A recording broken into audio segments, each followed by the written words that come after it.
Sky News. The full story first.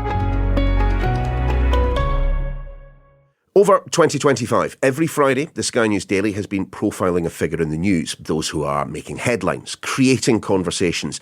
So during the festive period, we are revisiting some of those standout profiles, the ones that really got us talking.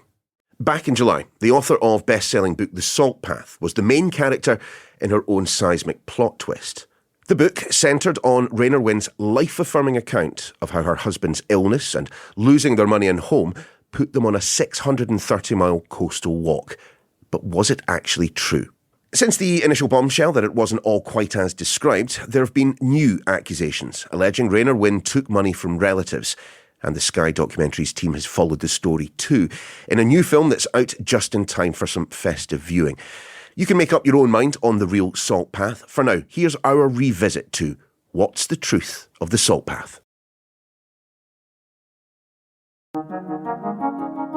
Raynor Winn had book deals, a film adaptation and a national tour because of her life story. Now, you can probably chuck in a couple of Netflix dramas and countless podcast series about the author of The Salt Path. The story of Raynor and her husband Moth has just had a massive plot twist of its own. Could it be, as The Observer has suggested, that the life-affirming tale of a couple who faced a devastating medical diagnosis, the loss of their savings and their home, might not be quite what it seems, with accusations of embezzlement, for one? Well, I spoke to Ray and Moth yesterday. It's just weeks after the film was released, starring Gillian Anderson and Jason Isaacs. I said, what are you hoping people get from the film? And typically for them, because they're so humble, they certainly don't want attention paid to them, although the film's about them. We've done extensive tests. All we can do is give you guidance.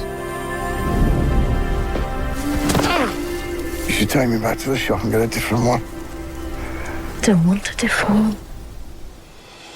Well, Raynor has been strenuous in her denials. She's talked about the vitriol poured from all quarters, whilst book clubs up and down the land have been taking in the accusations, starting with the fact that Raynor and Moth Winn are actually named Sally and Tim Walker. You wonder what damage has been done to one of the most remarkable publishing stories of recent times. So let's take you through this latest chapter, and we'll start with the journalist Charlotte Litton, who met and interviewed Raynor. There are publishing sensations, and then there's the Salt Path. Why did this resonate with so many people, do you think? I think the book sold itself, or was sold, as being unflinchingly honest. It was this amazing tale of triumph in the face of unbelievable adversity. This couple that lost their home, they were in their 50s.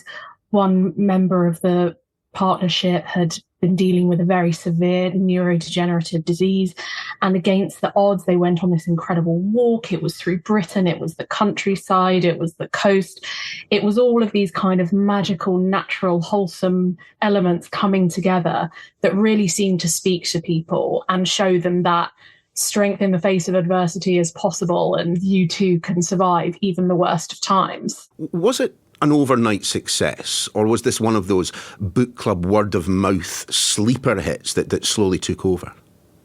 I think the first book was a very big hit, and it kind of snowballed from there. I also think timing was really key, because the first book came out in 2018, and by the time of the second and third, we were in the pandemic.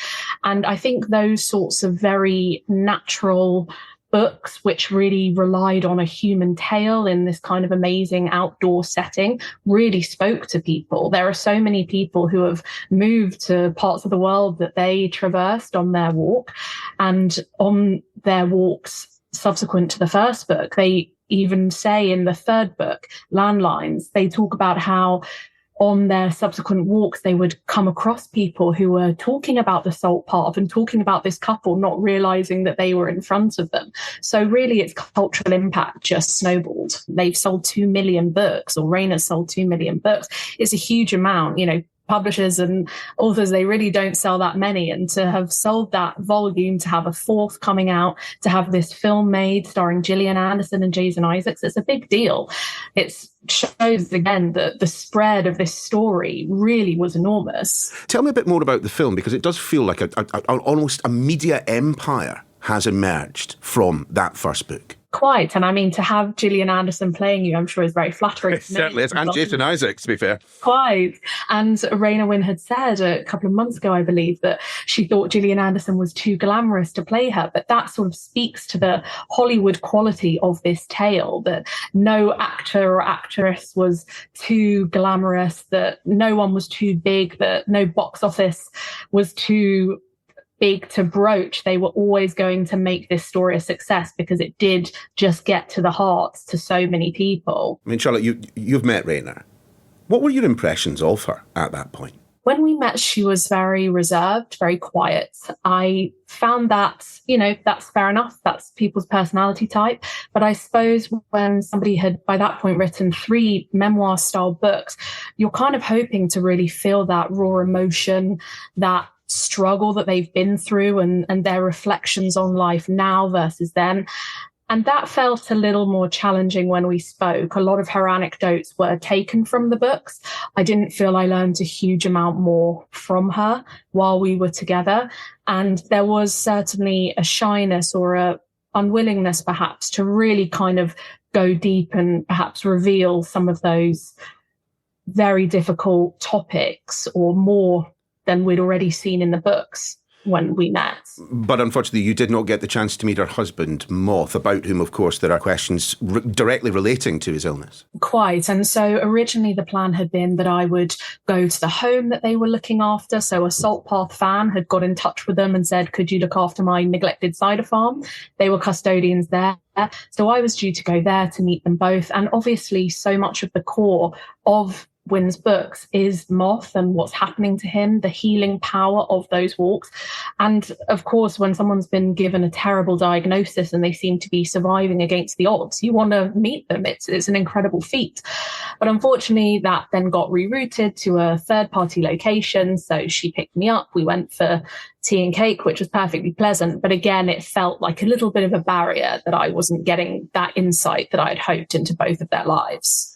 OK, at this point, let's just bring in Jason Mansory, our entertainment reporter. Now, you've been looking at the back and forth, the to and fro between the allegations, the Winns, the publishing house and all the rest of it. Look, ultimately, what is the concern with this book? I think, first of all, the most obvious one is, who are these people? The fact that we're questioning who their names are is where it begins. But on top of that, it was a very emotive story about loss and how much debt they got into. And now questions have been asked about how they got into that debt, which inevitably led to them losing their house. Now, all of this together, along with this investigation that's making some pretty serious accusations against them, has brought the whole mythology of the Salt Path and these 2 characters into question. Well, let's try and work our way through it. So we have issues around what these people are actually called. We have issues around what started them on that walk. We have issues around the husband's condition, a degenerative condition of some kind. But for the time being, at least, all of these allegations remain allegations? They do. And all we can do is repeat what she has come back with and also what the investigation has found. So if we start off with something innocuous, as we have, like the names, for example, she has explained the use of her married name and said that the legal names we use on our bank records, our utility bills, etc., our friends and neighbours use Sel and Tim interchangeably with Ray and Moth. There is nothing hiding in our names. Moth is short for Timothy, which, of course, is her husband's name. OK, so we can pop that to the side just for a second. But I suspect that of the millions of people who've enjoyed this book, the thing that sticks in the craw the most is that the inspiration for it, the thing that started them off, might not be true, that they were not the victims of a botched property deal. What are they saying on that?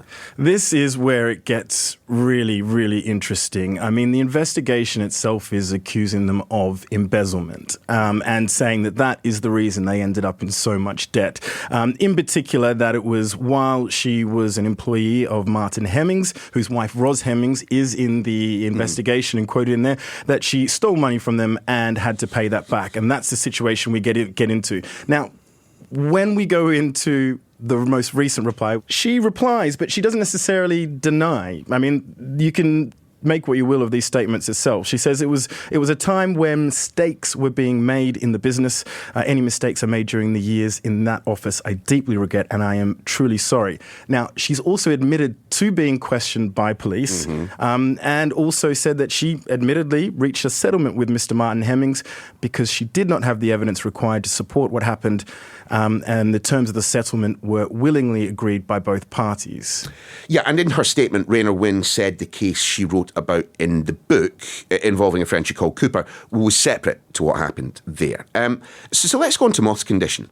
Cortical basal degeneration, CBD, relatively rare neurological condition, kind of a bit in the Parkinson's area if you know anything about that. But it's serious, isn't it? And the allegation that it might not be entirely true, I mean, she's come out swinging, Raynor Winn. She's talking about the emotional damage that this might have caused her. I think that is interesting how much of the statement actually goes into focus on her husband's illness. She has provided evidence, she says. I mean, there's letters from doctors, one that mentions his prior CBS diagnosis, another one that concludes he has an atypical form of CBD, the illnesses that you mentioned before. And she comes out and she says, I've charted Moth's condition with such a level of honesty that this is the most unbearable of the allegations. So that really ties into that emotional thing that you mentioned before. Yeah, but I suppose the flip side of that coin is there are people out there with CBD who have been sent copies of the salt path that might be burning them right now. Absolutely. How misled would you feel if you do have a truly degenerative neurological disease and you find out that, this story may not be true? And look, I think it is worth pointing out that the PSPA, a charity that supports people with this illness, have ended their relationship with the family after the investigation came out. Jason, step back from this, right? Raynor's denial, the lengthy statements and the stuff that she has put out into the public domain, it strikes me that, yes, whilst it does address the top lines, as we say in journalism, the kind of the headlines that have been out there, I don't think it does much beyond that. Are we to expect that there should be more of a response from the publishers, from Raynor herself? Absolutely. I think there are so many questions that have been asked on this, and you've seen it snowball since the investigation first came out. It's kind of impossible to think that there's not going to have to be more said there. What was surprising was how long it took her to come out and say something in the first place. I think what we're seeing now is there's a lot of valuable intellectual property out there that a lot of people have a vested interest in, including Raynor Winn, Sally Walker, but also, the publishers who bought this book and these novels, these best-selling books in good faith, and the production companies that optioned it to distribute it or make it into a film. But Jason, we have been here before, and I think this is where I'm slightly struggling with this story. We have seen memoirs, in inverted commas, come out that haven't been quite as described. James Frey, A Million Little Pieces, Oprah's book club, Book of the Month, sold millions of copies around the world, and then we discovered what the truth was. It is interesting. So we are not at that stage right now. We have denials on this and we can't say that it's false. What we can say is in that situation, publishers had to put a publisher note at the beginning. They also had to pay out quite a significant amount of money to people who felt that they were honestly misled before those facts came out. And I think that's the really interesting point here. We have publishing companies that have entered into a deal in good faith that this is a true and honest reportage, if you like, would be the words that we'd use in the news industry. To me, there are a lot of people that have a vested interest in good faith of this story, and if that turns out not to be the case, it'll be very interesting to see what happens and what statements we'll get from the Walkers / the Winns.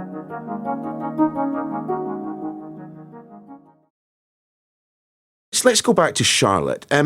You've spoken to Raynor, you've read the books, you've followed the story. Did you ever have an inkling that it might not have been quite as described? I think the difficulty is that some of the really key parts of contention here are things that happened very long ago about how she lost her home, things like that. I certainly never felt at the time that she was hiding something sinister from the past, but it is very hard to read those allegations now and look at the success of the books, at the kind of gut-wrenching emotion within them, and feel the same way. Let's talk the reaction to these allegations, because this is a story that clearly so many people love. There is a villain at the heart of it. There's the redemptive arc. There are some florid touches when it comes to the wordage, perhaps, but there is a story there that people have engaged with and have loved. So I'm wondering, What have we heard from publishers, the actors, anyone involved in this? Well, the publishers have said they did their due diligence. I don't believe the actors have spoken. I think right now it's an incredibly hot potato. Winn herself didn't speak out about the investigation till several days afterwards. And so I think everyone is kind of trying to keep their powder as dry as possible. I've definitely seen a lot of people who were readers of the book express their total dismay, including people who had moved to be in Cornwall and live their life almost, and felt like they'd done so on totally false pretenses. So I think more will have to come from the publishers. I'm not sure the actors will speak publicly about it, but we'll see. And just on that topic of people who've moved to Cornwall, the fans of the book, and there are millions of them. Why do you think that for so many of them, and I've seen the same social media reaction that you have, but why do you think the reaction among so many has been so visceral? I think because this memoir totally speaks to our age of authenticity. So everyone is craving that connection with someone, even if they're in the public eye. Celebrities aren't celebrities like they were before. People are approachable. It's a lady who you might live next door to who's gone on this incredible journey. And that is why it strikes people so differently and why they feel so attached to these people, even if they don't know them. And I think that's why the outpouring has been so grief-like, because people are just devastated that it might not be true, or that parts of it might be false, that they have constructed their own beliefs and world and future path on what these people seemingly went through. And if that's not true, what does it mean for them as well as for others? What, though, is the level of oversight expected by editors, by publishing houses, when it comes to a book that is, on the face of it, well, literally on the face of it, a true story? What's their due diligence? I think the reality is that publishing houses are on a shoestring budget. They have very little money. And so for things like fact checking, and especially in the world of memoir, and especially when you're looking at somebody who looks sort of as wholesome as they come, it's a lady in her 50s. She was homeless. She's walking along the southwest coast path. You kind of believe what people say, and you have to take a lot of it at face value. And they say that some checks were done. The publishers Penguin say they carried out all pre-publication due diligence on the book, and that before the Observer claims it hadn't had any other concerns about the content of The Salt Path. I think there is a real headache on the publisher's hands that, Winn is due to have a book out later this year. There was potentially another in the works, and there have been, she's been dropped by a charity she was working with over questions over her husband's health. She's pulled out of a tour that she was supposed to be performing in. So I think for now she will have to lie very low. But I think that if she is indeed correct in her refutations of the Observer investigation, if she's found to be effectively not guilty, at least in the court of public opinion, I think that there will be a second life, because the story has touched so many people. The spread is so huge. And I'm sure that there is still a place for what she has to offer if she can redeem herself this time. Number 9 Films said it was also unaware of any allegations until it was contacted by the Observer in early July, well after the film was produced and distributed. On Raynor Winn's response to the claims, Sky News contacted the Observer. If we hear back, that will be in our episode notes. Thanks very much for listening. You can find all our Friday profiles just by scrolling back in your podcast app. They're also over on the Sky News YouTube channel if you fancy an extended video version of the episode. Stay warm, stay well. The Daily's back in the new year.